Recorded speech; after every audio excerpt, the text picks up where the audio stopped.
Welcome back. Today we're going to be talking about cellular respiration and how we make ATP.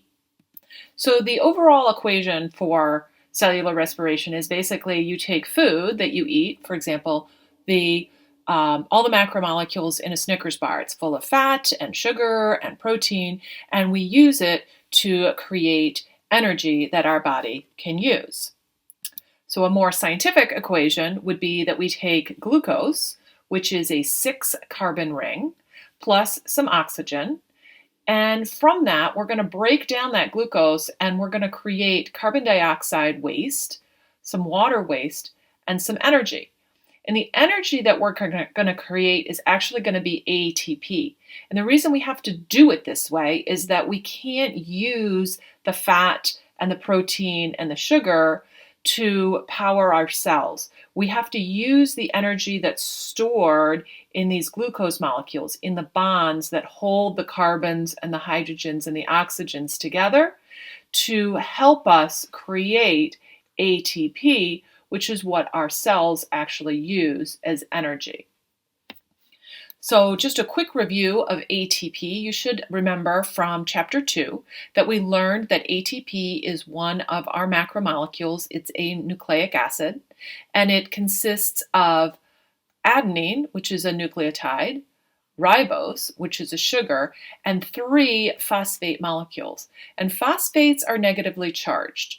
And when you have 3 of them together like this, they repel each other. Recall from chapter 2 that an ionic bond is made when negatively charged ion and a positively charged ion are attracted to one another. They form an ionic bond.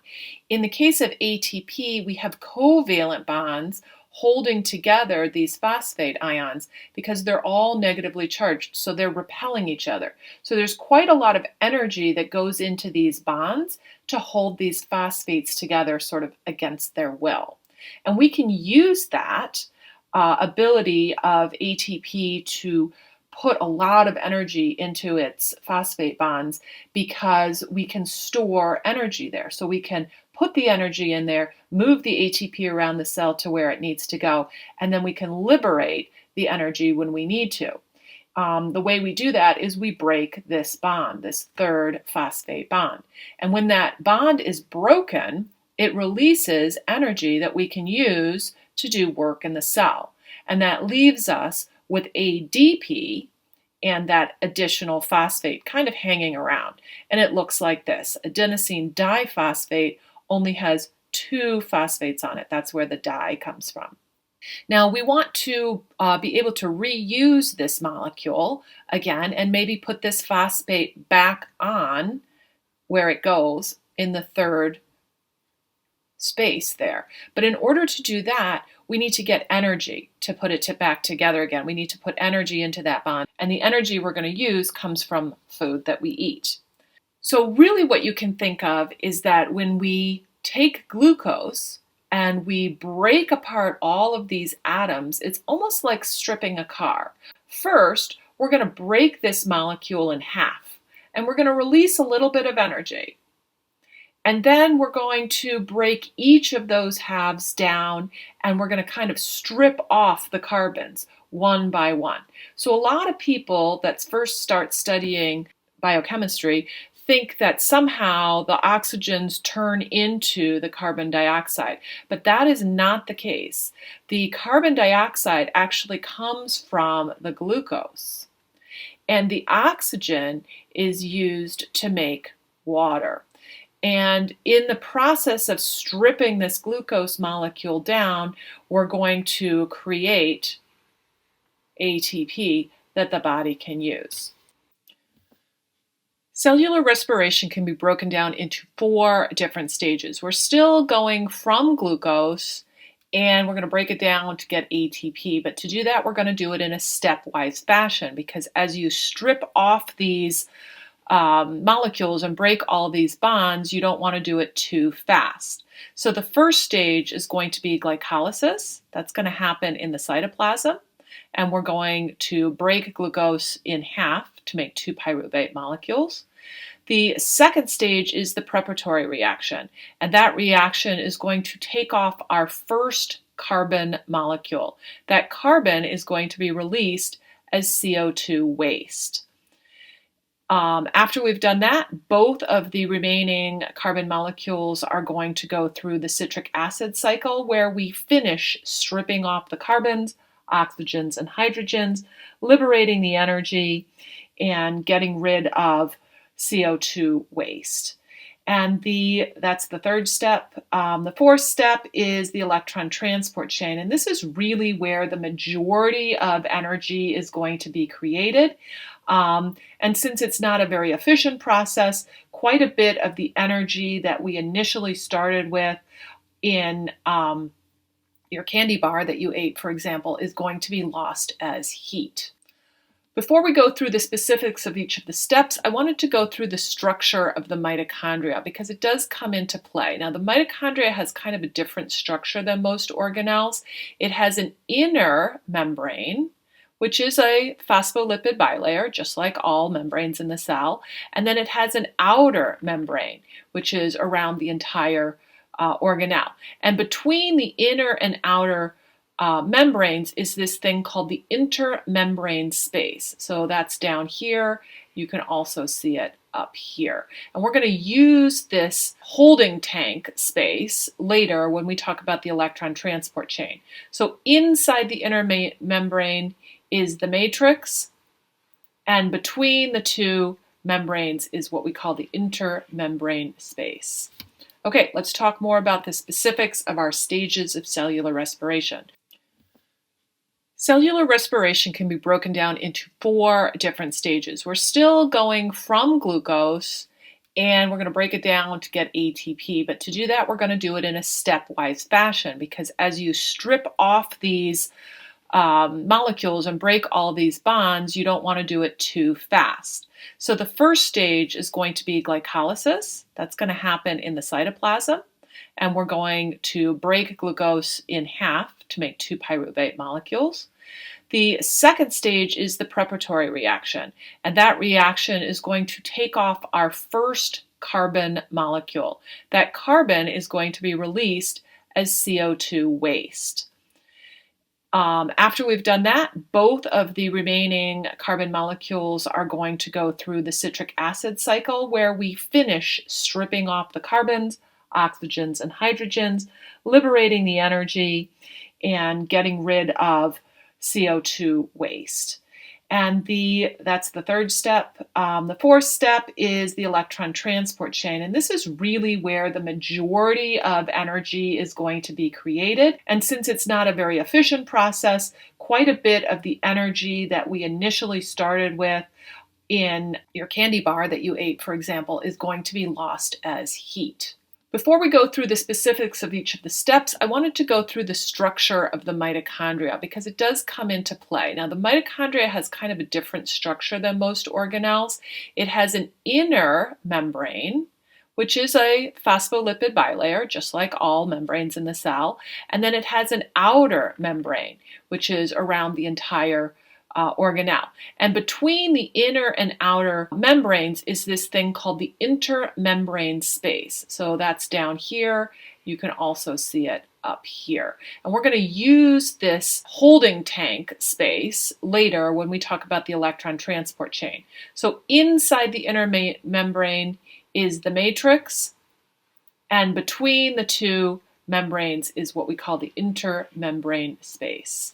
Okay, let's talk more about the specifics of our stages of cellular respiration. So the first one is glycolysis. And we know already that glucose is going to be in the bloodstream. It's going to leave the bloodstream and come into the cell via facilitated diffusion.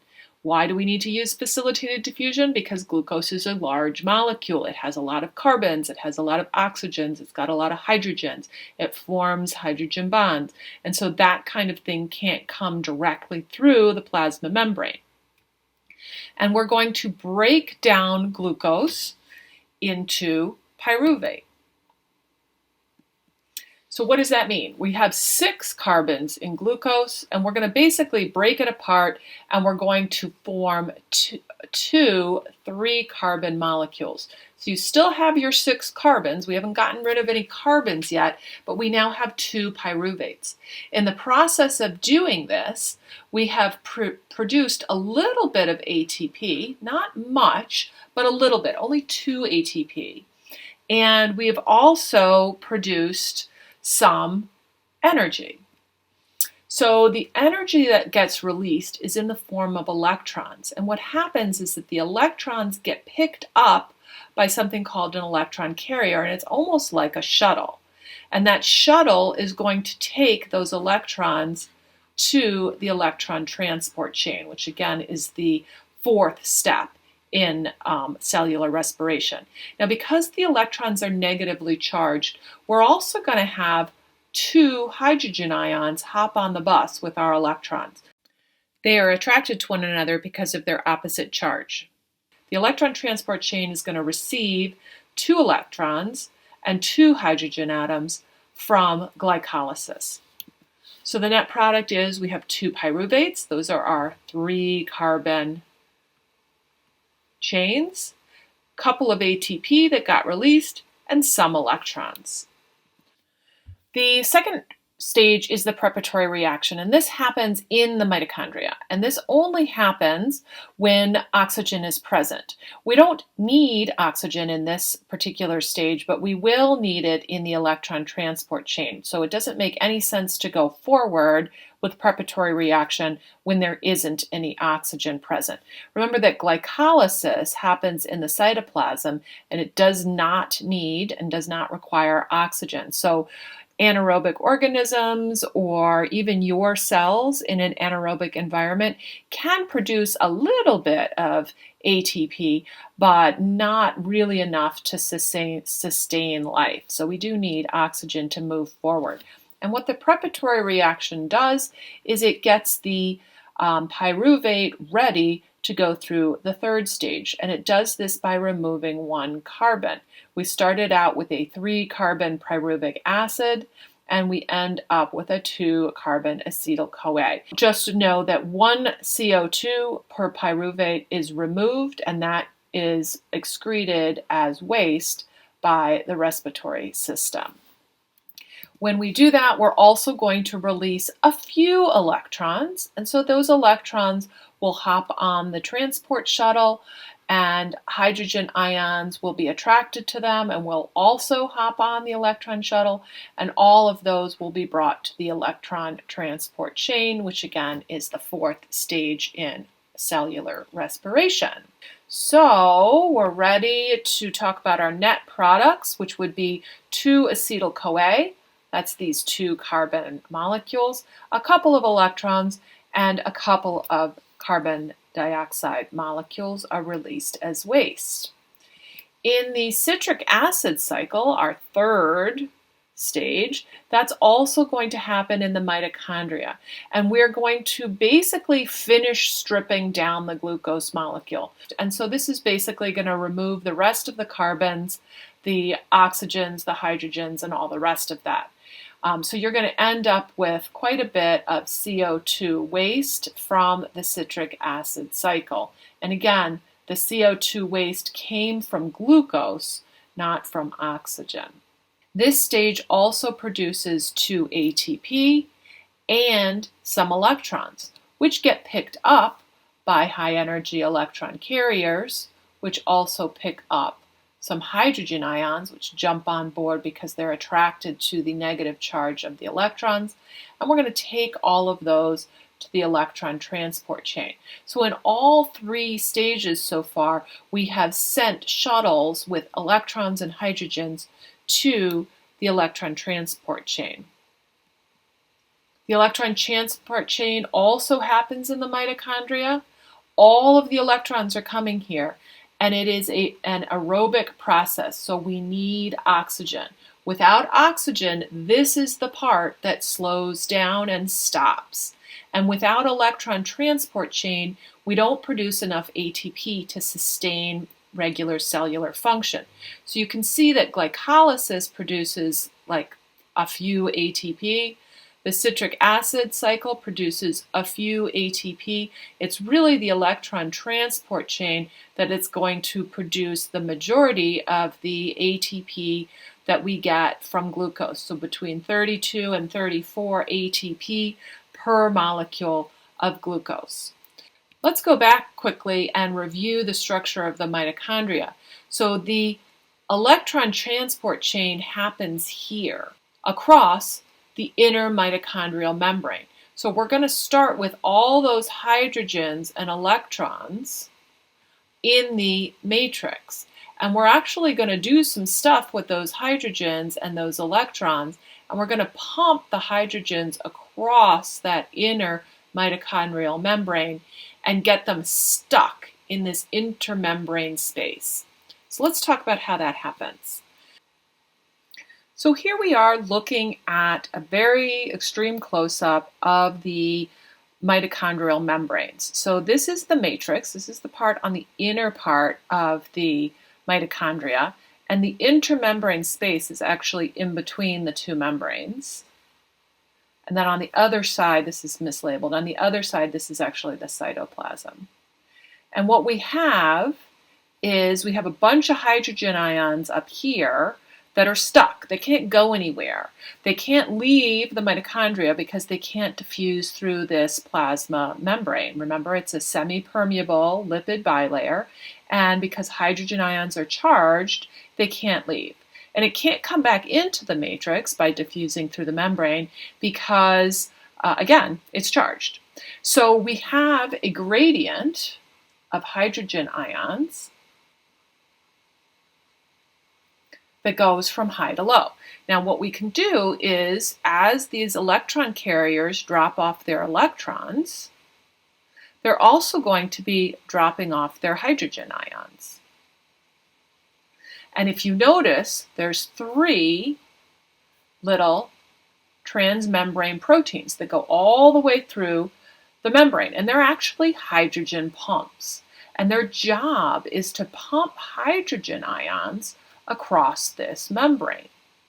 Hydrogen ions can't cross by any other way. They have to be pumped across.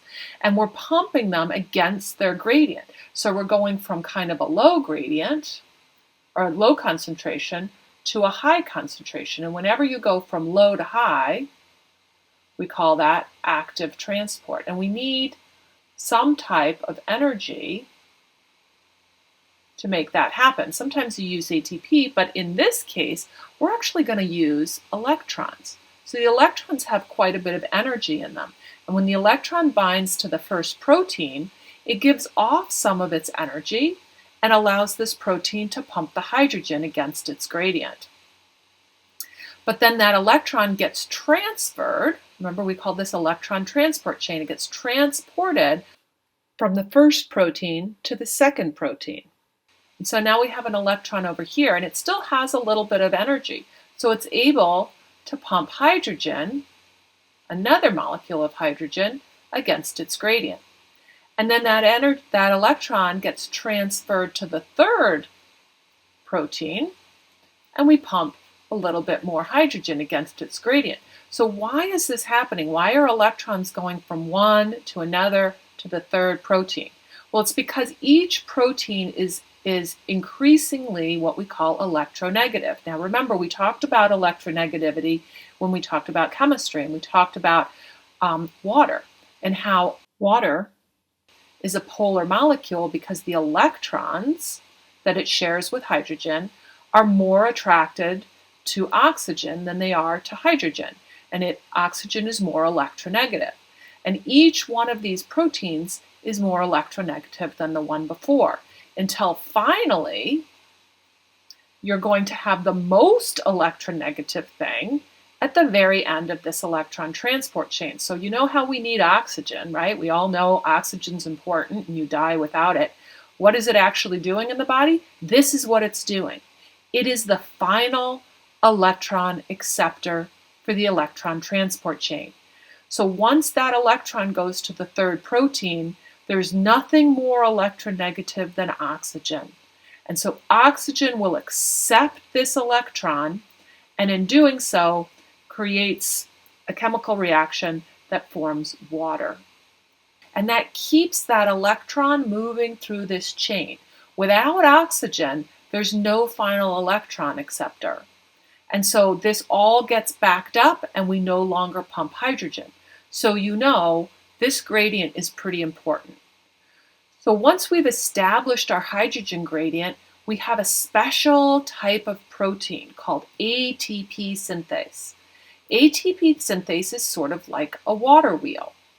You know how water will run into the wheel and cause the wheel to turn, and then we can use that turning energy to grind wheat or corn or something like that? Same thing happens across this membrane. As hydrogen ions enter this transmembrane protein, which allows them to flow down their gradient from high to low, that causes this thing to turn. And as it turns, the energy that's created by the turning smashes together ADP and phosphate and makes ATP. The electrons are powering this pump to create a hydrogen gradient. Those hydrogen ions are allowed to flow back through ATP synthase and cause the creation of ATP. Unfortunately, a lot of the energy that's released from food is lost as heat. So some of it, about 40% of it, goes to creating ATP, but almost 60% of the energy in the food you eat is lost as heat.